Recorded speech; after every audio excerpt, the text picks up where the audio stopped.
Hürmetlik vatandaş bugünkü leksiyalarımızı başlayınız. Leksiye de Sadaqacı Rozu Washington'da sözdeyimiz bugün çislağı 2025 yıl 1. ayının 12. günü haftaga yakşembe vatandaş. Bugünkü vaziyetimiz ve leksiyelerimizde ise avval sizlerge bir düşünce berýän bir iş, mesela biz sözde verdik neme kaybidon, menimi can yuşa, neme miyahua, neme donjun digeller biz üzümüzmüş okugan kögen haberlerimizge asasen da verdik, lakin bunun içinde bilip ki bu can yuşa digeni Cumhuriyet Halk Cumhuriyeti Merkezi Harbi İşler Komitesi'nin ma'mur reisi. Ondan keyin Xebidon degeni Cumhuriyet Merkezi Harbi İşler Komitesi'nin ma'mur reisi. Xi Jinping bu komitenin reisi. Anda Miao degenim o deniz armiyası tarafta işte general derecelik adam bu işlerin hemisi Cumhuriyet'de hazır armiya içinde buluvatkan işler. Partiya içindeki işlerden mesela Xi Jinping olan az Seyçi'nin iki adamın ismi otlarına çıkıvatıdı bunun da. Başkasının hemisi armiya içindeki, herbiyle içindeki vatandaş. Şimdi bize ismini etiketi versek bu kim de mesela bulunmuş Orta Asya'daki vatandaşlar, hani Türkiye'deki vatandaşlar kimler bu de kalışanlar mümkün. Xebidon her bir adam Merkez Harbi İşler Komitesi'de, Canlışa her bir adam Merkez Harbi İşler Komitesi'de. Tünügün Canlışa onda egellidi her bir hukukun tartıp aldıydık. Bugün için de hazır Xebidon oturup sekrep çıkıp iki mesele mesela Canlışa ekimi ve Azatlık Armiya Gezeti ekimi kollektiv rehberlikin ta'kidlese, hazır bu Xebidon yoki Xi Jinping guruhi Harbiy İşler Komitesining reisi mas'ul bo'lish tuzumi deydigan bundaq siyosiy ibora taraf tuturdi. Bunun da huquqni markazlashtirish, reisga markazlashtirish, harbiy huquqni partiya huquqini reisning qo'liga markazlashtirish, bunun da üzemchilik ya'ni oligarxiylik yoki mustabbitizm shaklindagi ish. Kollektiv rahbarlikni ta'kidlash, hemimiz gap qolaylik yoki demokratik markazlashtirish bo'lsin, hamma ishga aralashaylik. Masalan, cho'ng ishlarda, harbiy harakatlarda gap ko'p bo'lsin. Hozir bu ikki siyosat, ikki iqlim, ikki yo'l bo'yicha Jungo kompartiyasining o'rtasidagi kompartiya bilan harbiy odamlar o'rtasidagi ziddiyetler mushundaq taraqqiy qilyotidi desangiz, buni umumlashtirib aytganda hozirgi navbatda Xebidon tunigun masalan Harbiy İşler Komitesining ma'mur reisi Xebidon yana o'xshash ma'mur reis Canlışa xiris e'lon qildi yoki uni bilan gadallashdi desangiz, ana bu qatam Xi Jinping iqimi yana ustunlikka erishgan bo'ladi. Bunu umumlaştırıp etken ötkende bir katım ettik, bu katım bir katım sözleşek vatandaş bu bir oyun oynavatamdı Merkezi Komitesi Cumhuriyet Hay degendik. Onun iktisadi ahvalı da oynaydığı oyun kanmı demdi, iktisadi ahvalı tamam tügeçti değil. Yani siyaset sahası da muşundak yirikleşiş, senler tu, men bir tu ile hukukta kimden koluğu merkezleştiriş, şunda elişivatkanda Cumhuriyet Hay'nın işi de zaten nimi iş 101'di. Yakın kelgüsü diye ki iş 100 vermese bulanın birleşip takabul turduğunu hazır Amerika Qo'shma Shtatlar diye saylangan Prezident Trump Aksaray'a kirgandan keyin uning Jungo siyosati qandaq bo'ladi. Şunun takabul turishning yo'llarini izlanib va yakka tashkiliy jihatda qayta turaqlashash yoki uning huquq berish, buning huquqini tartib olish degandek. Jonan hem muş oyunu oynavatamda, önemli aldığımızda körümüz deyimiz, aldığımızda körümüz, vatandaş hazır. Ameliyat bop kelmegenler doğrusu bir narsa demeyimiz. Endi bugün sizlerge sözleydiğimiz mesela hazır Amerika Qo'shma Shtatlarning yangi saylangan prezidenti Donald Trump hazır hesap 8 gün kaldı, bir hafta kaldı. Qasam berib, vazifa topshirib elib Oqsaroyga kirdi vatandaş. Donald Trump özünün sosyal medyası da xəriti bilen ilan qılğan fikirlerde şundaq depdi. Mesela Kanada'nı qoşu bölüş, Amerika'nın 51. ştatı aylandırış. Mesela Grenlandiya aralığına hem şundaq qoşu bölüş. Mesela Kanada'ga hərbi kuch işletme iqtisadi kuch bilen. Mesela Grenlandiya aralığa iqtisadi kuch olsun meyli, hərbi kuch olsun meyli kontrol qilish. Anandaki Panama kanalını kontrol qilish. Bu doğru bugün Tayvanlıklar nemi yazıptı desiniz, Tayvanlı Xitayla Shangbao degan gazet Tayvan'ın ki hazır mundaq bir mavzuda haber makal yazıptı. Bu makale nemi değildi desiniz. Bu makale hazır Amerika'nın siyasetini tasvirlegende galcırlaşkan bir yetip gelmekte dep mavzu koyuptu. 1. ayının 11. günü Tayvan Shangbao gazeti Amerika'da yeni saylangan Prezident Trump özünün matbuatıda yakından bir qancha parça yeni xariti ilan qilib, xalqaro jamiyatning keng va chunqur diqqat qilishini qo'zg'adi. Buna qaraganda Amerika zo'migarligi degan so'zlar bilan tasvirlab tanqidlagandek turdi. Hozir bir g'aldirlashgan davr yetib keldi debdi, uni xulosalab chiqaribdi. Buningdagi maqsad nima ekan desangiz, hozir Kanada to'g'risida mundaq dedi, Grenlandiya aralida mundaq dedi, Panama to'g'risida mundaq dedi. Bu sababdan Amerikaning yangi Prezident Trump hozir demak bir zo'ravon yoki Amerika zo'ravonligini dunyoga tamamdı yoki mush orollarni o'zidan qilib olamdi deb. Bunun tehdidiki bir narsa bu yerda Prezident Trumpning dunyoviy zo'migarligi emas. Amerika Qo'shma Shtatlarining dunyoviy zo'migarligi emas vatandosh. Bu mush siyosatning o'tirg'i chiqishiga sababchi bo'lgan bir davlat, ya'ni Cumhuriyet Xalq Cumhuriyeti hukumati. Hazır Cumhuriyet Xalq Cumhuriyeti hukumati tashqari dunyoga kengaymichilik qilayotgan davlat vatandosh. Hem iqtisodiy jihati kengaymichilik, hem harbiy jihati kengaymichilik. Uning iqtisodining kaynida cho'qim harbiy harakat bor. Harbiy harakat bo'lmay, uning iqtisodiy va tijorat ishlari yoki bir yo'l bir belbog' ishlari hargiz yakkiygona ish emas. Uning kaynida cho'qim harbiy harakat bor. Mesela Tacikistan'a yardım verdi. Tacikistan'da harbiy bazı kurdu. Küçükkene basın mı vatandaş? Sezdiniz mi? Mesela Afrika'da Djibouti yardım verdi. İktisadi yardım verdi. Onun kendi harbiy bazı kurdu. Gördünüz mü vatandaş? Hazır Cungo yüzüşünü eliyotkanı mı işlerini kıldı o. Cungo şunu kıldı. İktisadi cihati kengaymiçilik kılış. Onun harbiy cihati kengaymiçilik kılışıga beraber bulup kaldı o vatandaş. Endazı Prezident Trump aşkarı etti, Panama'nı biz cüngülükleri birişki yasakan emez Panama kanalını. Cüngülükler bir yana kamal kılsın, cüngülükler bu ötkel yaka bu kanaldan pul tepip xeylisin, bay bolsun digilmez doğru. Ne hatası var vatandaş? Cüngül sen qayerdeki devlet, Panama'na da Amerika kıtasıdaki devlet. Mesela sen Sudan'a bağını kılsan mı? Hazır Panama'ya kelip özün askeri kısımlarını toxtatqanlığını chiroyli madilab turib tanqid qildi o Prezident Trump. Yani Grenlandiya bu Orol kasız Daniyanın boshqarishi deydi vatandaş. Hazır endi bir gap nima chiqdi? Mesela aynı çağda Prezident Trump davridagi Davlat Mudofaa Ministri Jim Mattis Grenlandiya aralasi to'g'risida shu vaqtga Daniyanın Devlet Mudofaa Ministri Kaos qışındaq degan ekan da. Grenlandiyaga hazır Cungo aeroplan stansiyasi yasabatıdı. Bu qurilish qandaq bo'lishdan qat'iy nazar aytganda aralashma qurilish, ya'ni harbiy ishlar bilan fuqaroviy ishlar aralashib ketgan aralashma qurilish.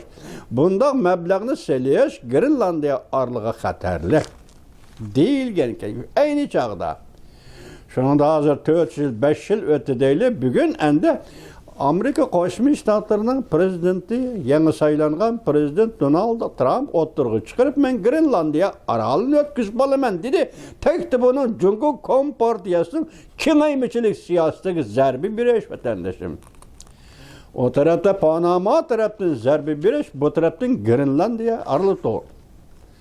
Zarba berish. Hozir xaritani chiqarib qo'yapti, bu Grenlandiya oroliga Kanadaning sharq-shimoliga to'g'ri keladi ekan.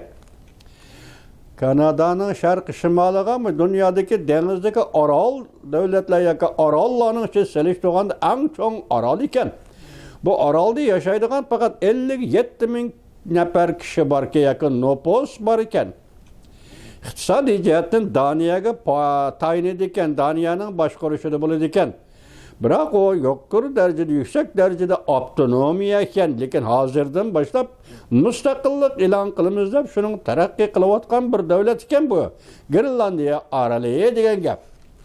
Qarasangiz xaritaga ana Kanadaning sharqiy shimoliga joylashibdi. Washington shahriga bir qadamli degandek orliq vatandosh. Shunga hozir prezident Trump ham Kanadani qo'shgan holda Grenlandiya ham shundoq faqatla Amerika Qo'shma Shtatlari Amerika qit'asiga mas'ul. Ya'ni G'arbiy Tinch okean Amerika Qo'shma Shtatlarining kontrolligida okean bo'lishi kerak. Chunki tahdid yetib keldi. Jungo tarafdan tahdid yetib keldi. Bu orolga Grenlandiya oroliga aeroplan stansiyasi soldi Jungo taraf. Panama qonunni boshqarish huquqini o'tkazib oldi yoki tortib oldi Jungo taraf. Kanada bilan bo'lgan yaqinqi munosabatlarning o'zi benormal.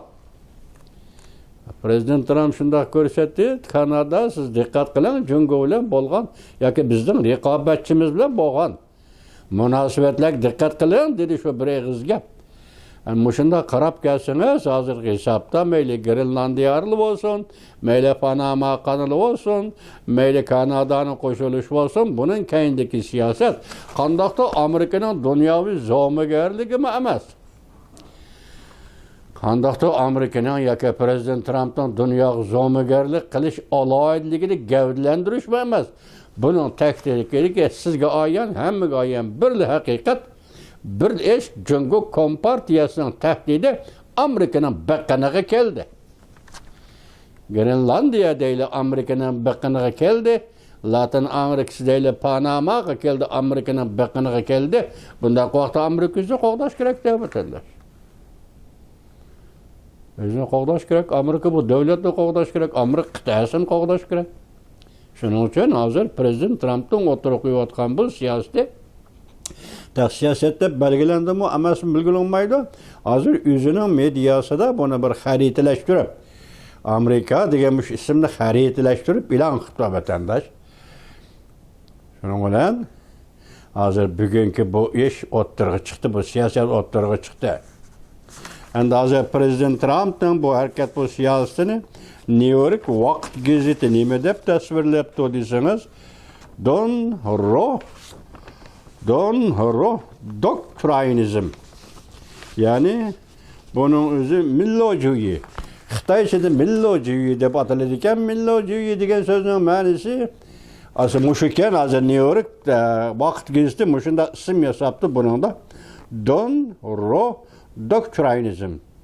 Yani Xitoychadagi millojuyi degan so'zning tarjimasini New York Vaqt gazeti shunda qilsat, buning ma'nosi nima desangiz, millojuyi bilan bo'lgan vaqtda ayni vaqtda 1823-yili Amerikada shundaq bir siyosat nazariyasi o'tirg'i chiqib, buning da asosiy maqsad Yevropadagi kuchli davlatlar yoki jahongir davlatlarning Amerika qit'asining ishlariga aralashishini cheklash.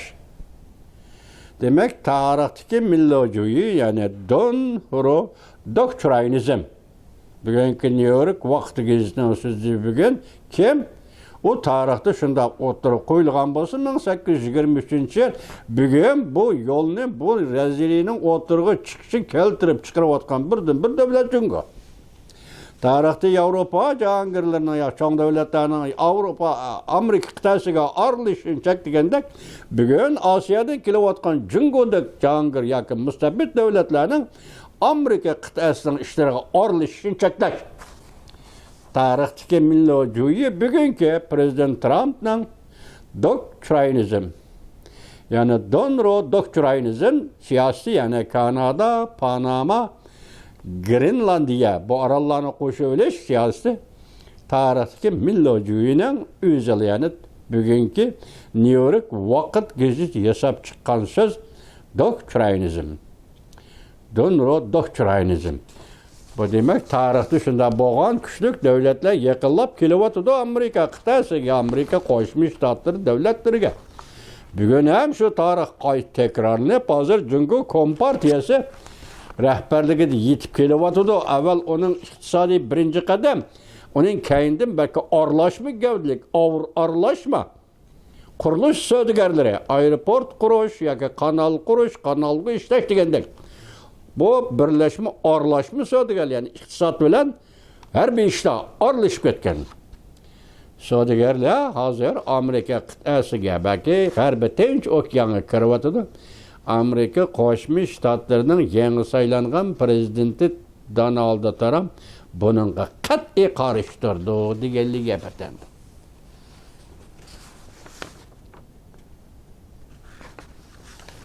Hozir endi sizlarga qo'shimcha ber. Beijing'de vaziyet tuyuqsiz o'zgardi. Mavzuli xabar 1-ayning 11-kuni Van Meet orbitida e'lon qilindi. Xabar mundaq boshlanib, o'tgan yili 3-umumiy yig'in ochilgandan keyin partiya ichida va armiya ichida Xi Jinpingdan norozi bo'lish kayfiyati o'rlashga boshladi. Jo'g'lanishga boshladi. O'tgan yili Ozodlik armiya gazetasiga tanishtirdik, ko'rsatdik. 4 parcha maqola e'lon qildi. Masalan, kollektiv rahbarligini ta'kidlash. Buni bilan Xi Jinpingga xiris e'lon qildi.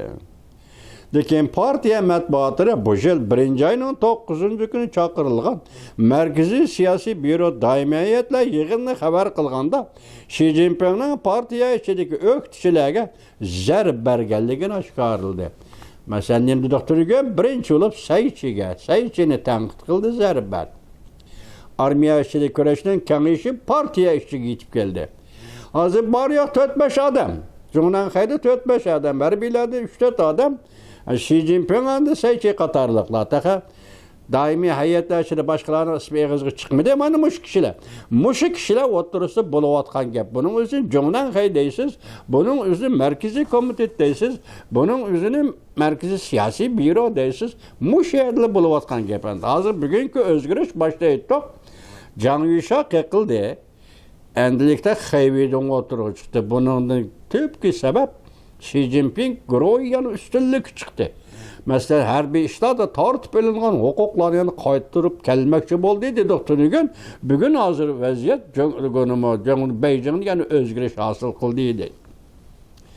Demak, Tunigun yig'inda qatnashdi. Bunda Tunigun qatnashmadi deganda Rais Xi Jinping partiya ichidagi ba'zi kishilarni tanqidlabdi, masalan, Saychi. Bu orqali yaqinda ochilgan 4-umumiy yig'in ko'rdingizmi? O'tgan yil ochilgan 4-umumiy yig'in hozir 2025-yilga qaytib keldi.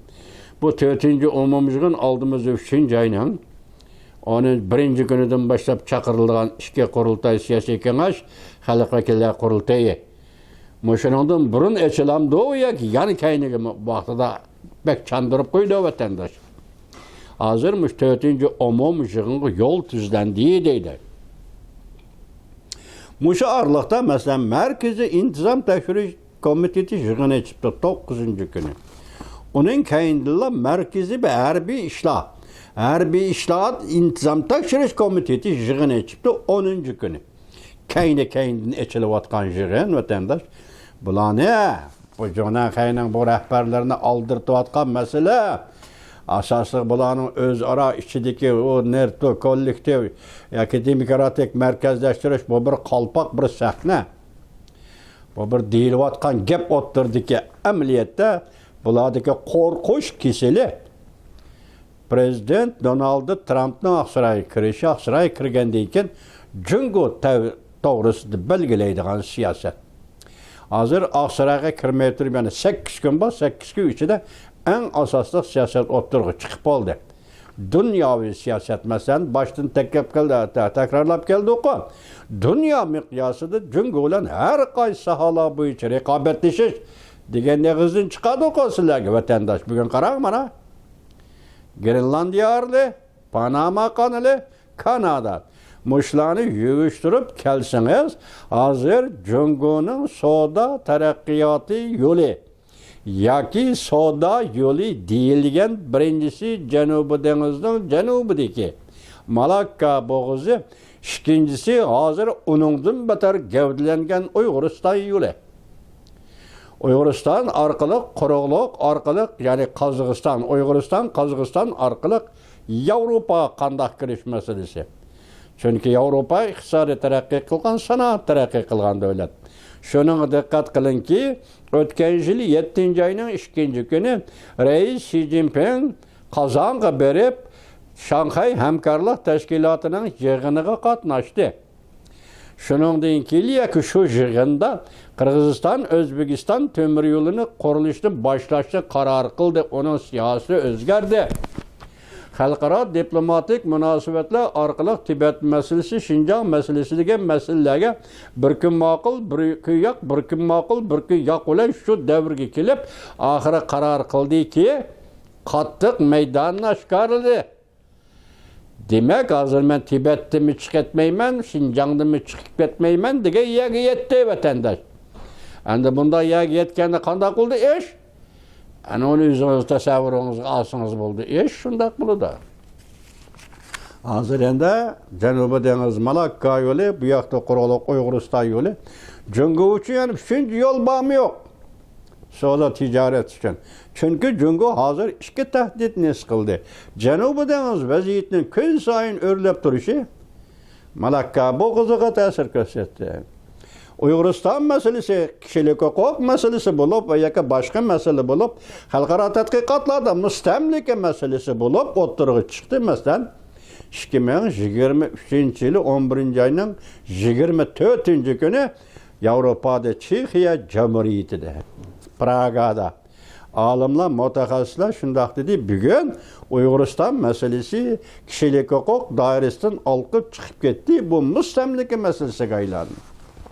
Mustamlika hal bo'lish kerak vatandosh. Qaysi yo'l bilan, qaysi shakl bilan, qaysi usul chora bilan bo'lsin, mustamlika masalasi hal bo'lish kerak. Endi bu hozir cho'ng davlatlar o'rtasidagi masala bo'lib, gavdilib o'tirg'i chiqdi.